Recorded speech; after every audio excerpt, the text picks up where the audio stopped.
Hello, everybody. Welcome to another episode of the Horns Report, where we're talking about all things UT athletics. I'm your host, Billy Gates, and we've got a lot to talk about today. Clearly, about the 14-7 loss to Ohio State over the weekend up at the Horseshoe in Columbus. It was a very, very physical ball game. Obviously, low scoring. You got two inexperienced quarterbacks. You might figure you'd get something like that. But here to talk about it is KXAN Sports Director Roger Wallace and Third Longhorn producer Nick Shuley. So, guys, thanks for joining me today. Appreciate you. And I guess, like, Roger, let's just start with you. I mean, just kind of what were you were in Columbus, so, like, what were kind of your just general sort of feelings about what you saw up there? Not really this short, by the way. Oh, yeah, this camera got all screwed up. Makes me look really tall. Oh, there we go. There we go. There we are. You know, it was everything you could have expected from a place where they were hanging a banner for the national title, a place where Lee Corso was retiring, and a place where there's history, short albeit, with this Texas program. Of course, last year, the Cotton Bowl game where Ohio State won to play Notre Dame. You had the Arch Manning factor, which was, just drilled home basically the entire offseason. And so it lived up to all that until the game started. Then you never know. They take on a life of their own, and we saw Arch Manning struggle. Sark talked about it today. We saw the defense play great, gave up 14 points on the road to a top 5 team. You would think that's enough to win. Ran for over 160 yards. You'd think that would be enough to win. It wasn't. And so now here's what I say about this. No, your season's not over because you have one loss, like maybe in 2005 had they lost that game, but their margin for error shrinks a little bit because you do have that one loss, even though it was a highly ranked road game. Hats off for going to play it, but everybody's human. And now 3 losses, you're in a bit of a hot water situation trying to get into the playoff, which puts a little more emphasis on these next 11 ball games. Yeah, Nick, what'd you see, man? I mean, this is just a great sort of like perspective-wise here. So, like, what did you see, Nick? Yeah, it was something where we talked about defenses are generally ahead of offenses this time of year. You've got 2 young quarterbacks, and both coaches, I think, called the game that way to kind of ease their quarterbacks into it. I would say Texas fans had higher expectations for Arch's performance than what happened, but also, they're going up against a great defense. That's a great Ohio State team. And Sark said it. It's a great measuring stick, kind of tells you where you're at this time of year. And you show me these stats before the game, and you don't tell me what the score was, and I'll tell you Texas won that football game, but they just did not take care of business in the key moments when they needed to. Right, and I had some stats here. Let's bring those up. Yeah, here they are. Let's see. So, yeah, I mean, outgained them by more than 100 yards. That one turnover, that's kind of the bugaboo there. That Arch Manning interception turned into a Ohio State touchdown, turned into their second score.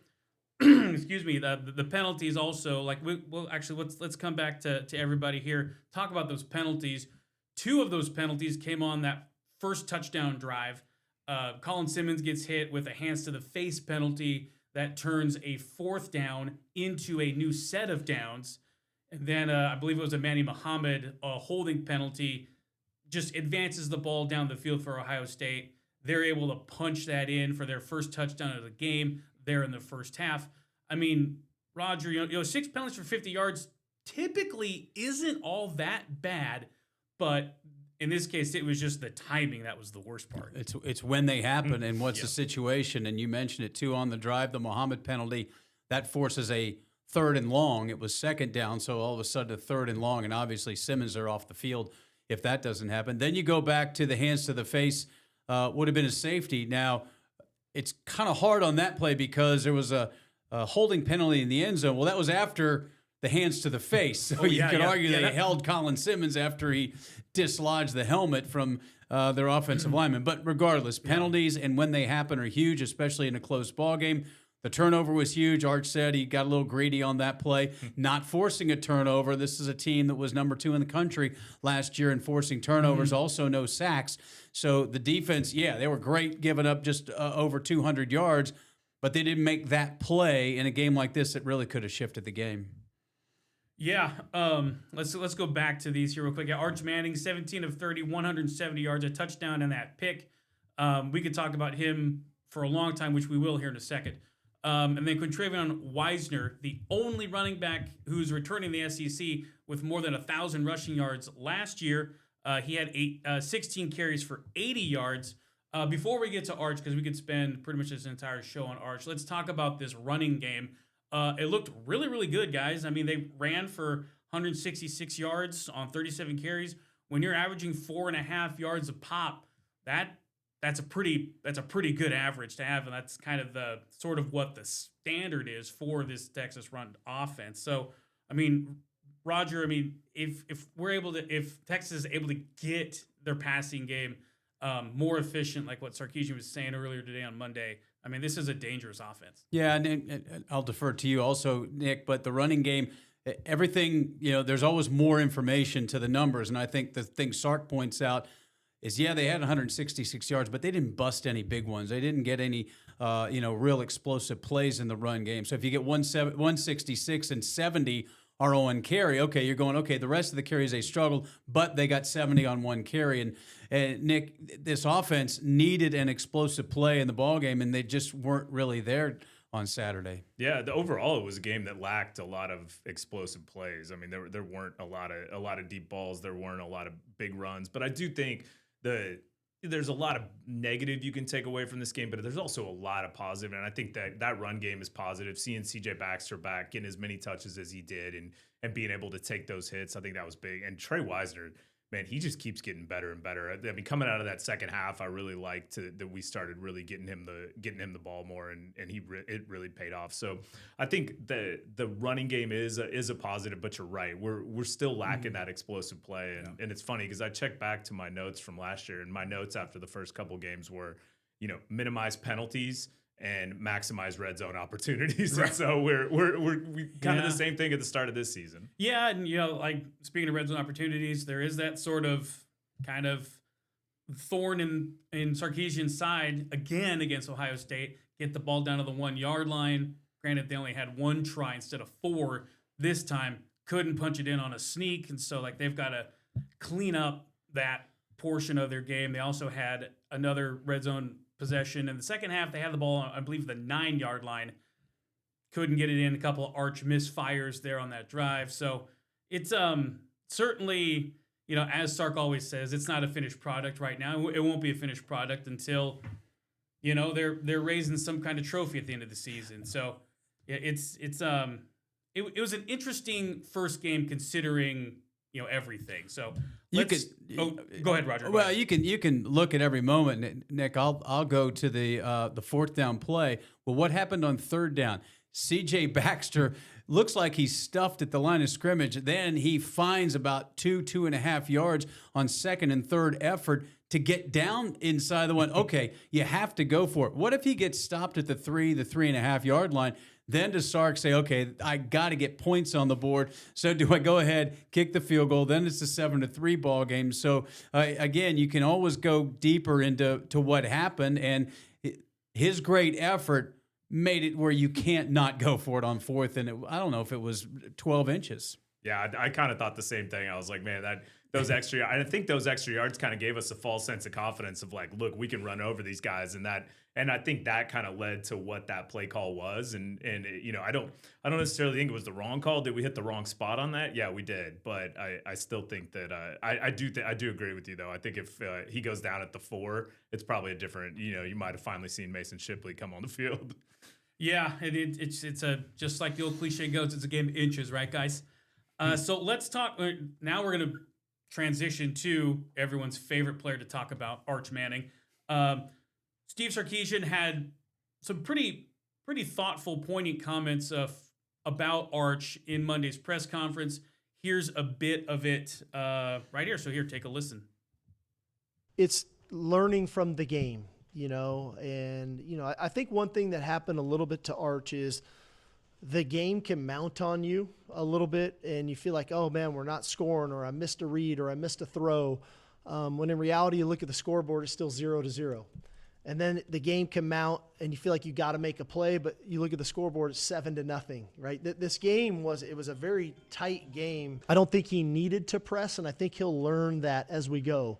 Especially, he's fortunate right now. He's got a great defense on the other side of the ball. We're really good on special teams, and he doesn't have to force some of those issues. But I think also he looked at the game and thought there were some easy things in that game where he can let the easy things be easy, and he doesn't have to press on that. So all in all, I think he started to play football in the second half the way he's capable of playing. All right, well, there you have it. It's from Sark's point of view, like I could see the whole pressing comments, because you could tell in that first half where he only threw the ball 10 times, but there were some times where his fundamentals would kind of break down a little bit. He'd force some stuff, so just kind of typical like inexperience, kind of things happen to Arch Manning, even though most everybody in America thinks he's some superhuman quarterback machine because of his last name. Well, here's the other thing. What have we been watching for the last 8 months with Arch? It's been the highlights. It hasn't been every play from his 90 throws last year. It's been the highlights. Mississippi State, he had a great ball game there. ULM, the run against UT San Antonio.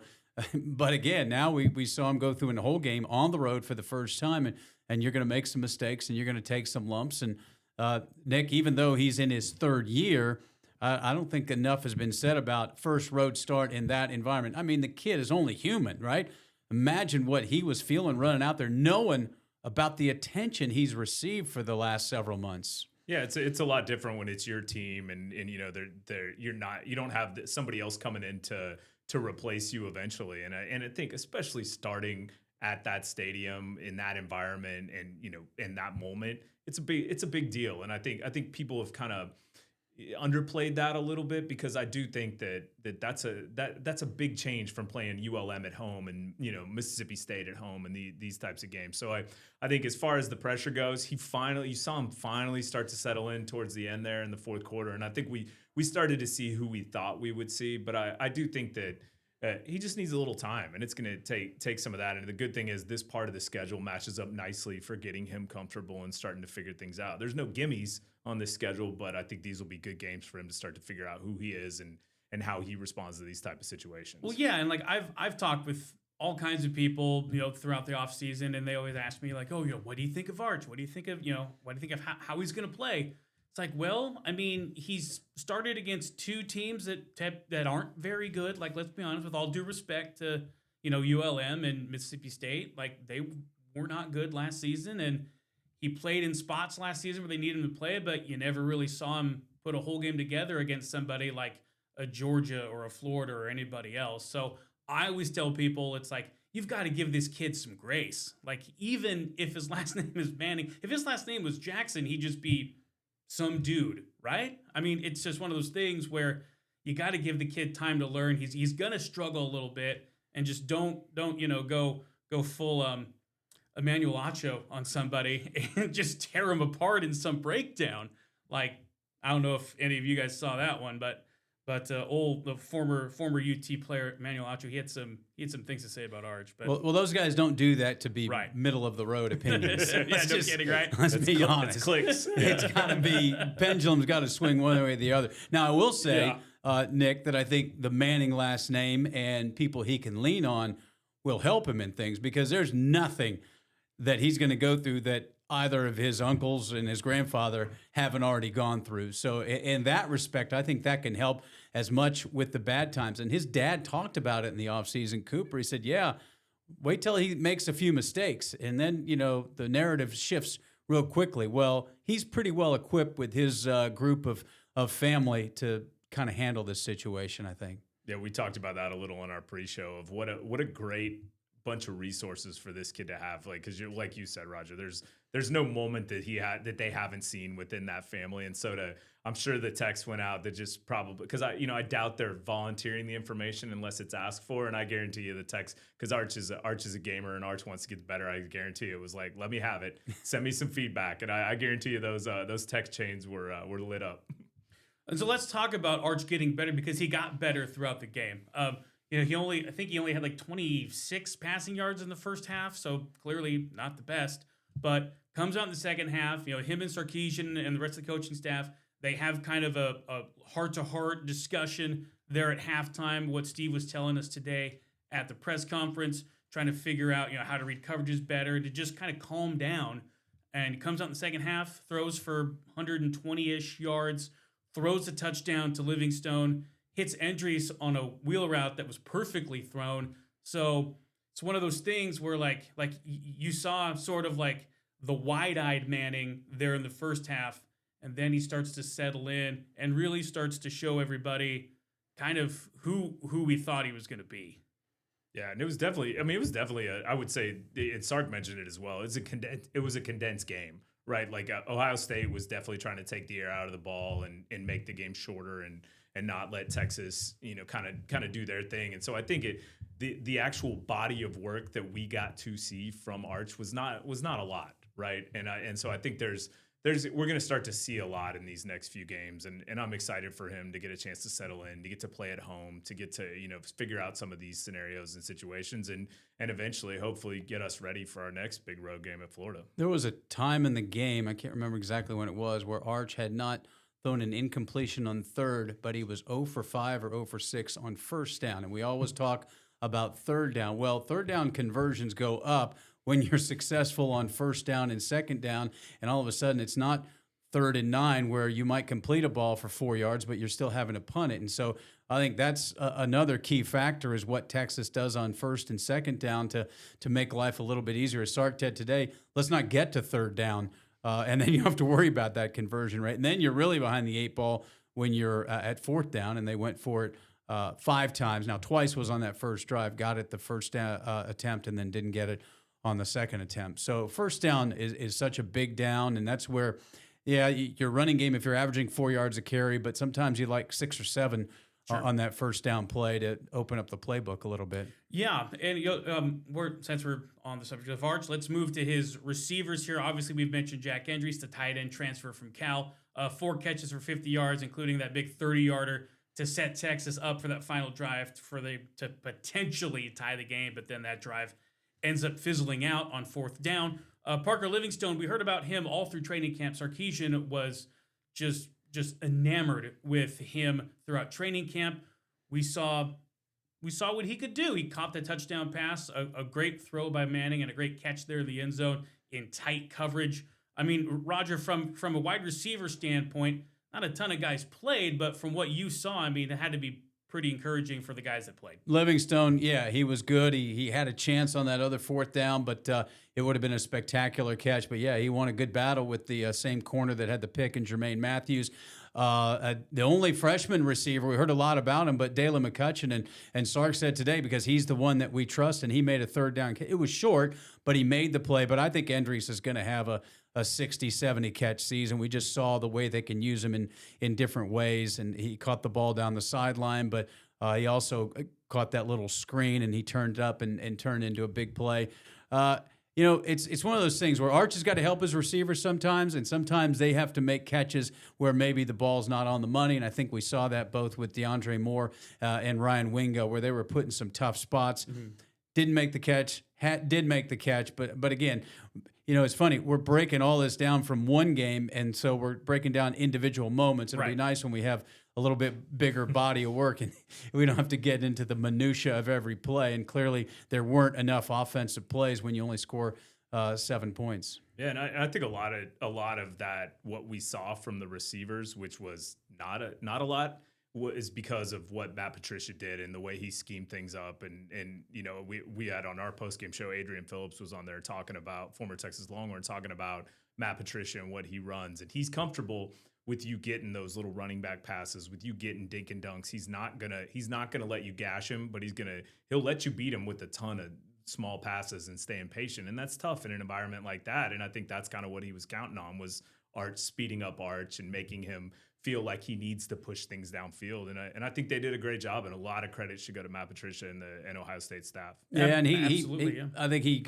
baited him into 2 throws. One, he threw into double coverage in the end zone that fortunately for Texas fell incomplete. But then that long out route opposite hash that did get picked off by Matthews. And so, I think to Nick's point, Matt Patricia I joked that, this guy was, he's been scheming up quarterbacks for a long time. So he had all off season to think about what he was going to do. But yeah, it's going to be interesting once he settles in. And, the one thing about Arch compared to Quinn a little more touch, a little feathery of a ball. Arch is, primarily goes to the fastball. And so will he be able to kind of adjust and make some more touch throws as well? Yeah, well, we're going to see that against San Jose State for sure. So yeah, we're going to put Ohio State to bed now. Let's look ahead to the Spartans coming into town. They if you just look at numbers from their game, their season opener against Central Michigan, everyone loves a directional Michigan school, right? They lose 16-14 to the Chippewas. For a run and shoot offense like the Spartans, and with a coach like Ken Niamata, I can't even say his name. Niamatalolo. Yeah, there we go. I think I'd expect a little bit more from them, but then again, it is San Jose State, so who knows? But when they come to town, I mean, what do you think Texas for you, both you guys? What do you need to see for it to be a success for Texas? Maybe not so much the score, but kind of what do you need to see on the field to make you feel like Texas has gotten better from the Ohio State game? Take it, Nick.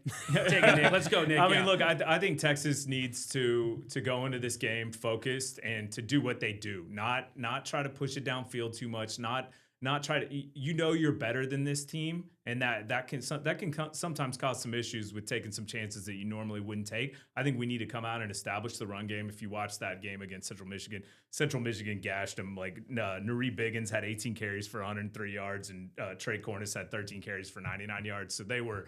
The run defense for San Jose State is a little porous. I will say it's going to be interesting. This offense is fascinating. I was definitely paying attention to that. Craig Stutzman, their offensive coordinator, came from Utah State, and it is called I've never heard this. It is called the spread and shred offense, which is a mix of the air raid, run and shoot, and the option. And if Niamatalolo came from. He was Navy's coach for a long time, They ran the triple option forever. So it's kind of a combo of a lot of these offenses. It's super interesting. It's going to give our defense some looks, and I will say they have a kid. This kid Danny Scudero, who's a sophomore. He had 9 catches for 189 yards and a touchdown. You're going to see this kid on a big school next year. You might see him on Texas next year. You never know. So. Who knows? And I know I'm in the minority. I kind of wish San Jose State would run the triple option like they did Navy. But that's my preference. I was a running back in high school. So, I mean, Roger, from your perspective, what does Texas have to do in order to kind of move this thing forward so they can prepare for their real second test in Florida when they start the SEC schedule? I guess it's depending on what perspective you want. Inside the program, I think Sark just wants to see clean. He wants to see execution. He wants to see Arch make decisions, make the right throws, etc. For the fans, I'm not sure anything is gonna do anything other than, and that for the next 3, they're gonna be 35-point favorites. It's gonna be somewhere. So the only fear would be if things don't go so well, and then but it's gonna be nitpicking no matter what. Right. But I think inside the building, I think that's where they need to clean some things up. I think they want to play more players, so more guys get some snaps. I think we'll see more players. Takeaways and sacks, all that obviously, but and I don't discount the fact that Arch needs to get a little bit more confidence, and he's a smart kid. He realizes that doing against San Jose State isn't the same, but still he's got to have some good things happen and kind of get on a roll here, because to Nick's point last year, he knew it was going to come to an end. He knew that run of ULM and Mississippi State, and then he's back being Quinn's backup, and now he knows this is it. So, you want to see all that stuff we talked about, and, hopefully it won't be a case where it's just, about nitpicking, even though I know that's not unrealistic, because that's what everybody does for 6 days. Yeah, literally that's all people do. Yeah, and I think execution's so key, like you said, Roger. You have to take care of business, and you have to go out there and establish yourself so that you can start to explore that depth. Like, we do need to explore. We need Matthew Caldwell on the field. We need Trey Owens on the field. We need to figure out what some of these backups can do, and you have to take care of business. And Texas was guilty in the last couple of years at home of playing around with teams for a little while. And in games like this, you don't want to play with your food. You just need to go take care of business get things done and develop that depth. And we'll see what happens. But I have a feeling they're not going to take this team lightly after practice this week, I will say. Absolutely. So Sark said they got 50 guys on the field against Ohio State, which in a big-time environment like that, that's pretty good. He said 7 of them made their debuts, 4 of which were true freshmen. So, I mean, if you're Steve Sarkisian, you're probably going to want to get 75 guys in the game against all of these teams. Coming up Saturday, San Jose State, like we've been saying, that's another 11 a.m. game. All of these are at DKR, by the way, so won't have to, or at least for us, we won't have to get on a plane and have our flights canceled, right, Roger? Yeah, it was a long Friday. Oh, I didn't hear about that. Goodness. Long Friday. So yeah, Saturday, San Jose State, September 13th. UTEP comes to town. That's a mid-afternoon game, 3:15. And then the last non-conference game is with Sam Houston. That's a night game at 7 p.m. So, they're in the friendly confines for the next 3 weeks. They have an off week after Sam Houston, and then they get ready for Florida. So, kind of a nice way for them to get into the SEC schedule. They're able to maneuver that Sam Houston game to get them that bye week before Florida. I think that's going to pay off quite a bit for the Longhorns. Yeah, they cut a break. Sam had to move that game for their scheduling, and you're right, they get the bye week after. There is one former Longhorn coming to Austin with San Jose. Larry Turner-Gooden's a defensive back who started his career at Texas. So you always have to look at the rosters in this day and age to see where people are moving. But, yeah, so you have one guy that started his career at Texas, a Southern California kid that's coming back to Austin. Last week we saw Hero Canoe. Took a lot of snaps, defensive tackle. That must have been odd for him to run out into Ohio Stadium and watch them unfurl that banner that he was a part of as a national champion. And now we're in those icy whites on Saturday. Yeah, I think one thing too that we didn't touch on was, and something that excited me, and I get made fun of on our show all the time for being excited about special teams. Here we go. But yeah, I will say Jack Bomeister was punters. Let's go. We were joking on our group text chain about like, oh man, are we back to the days of the punter being the MVP? But Bomeister was like, we were kidding, but Bomeister was something special that game to put. I believe he had 3 inside the. He had 2 inside the 10, 3 inside the 20. Yeah, is that correct. And averaging 46 or so yards a punt. And it was nice to see. We didn't get to see much of Mason Shipley on the special teams because he only got 1 extra point in there. But I think it's something to be excited about. And also Grayson Littleton, showed some big promise for someone going against probably the best player in college football, at least best offensive player in college football.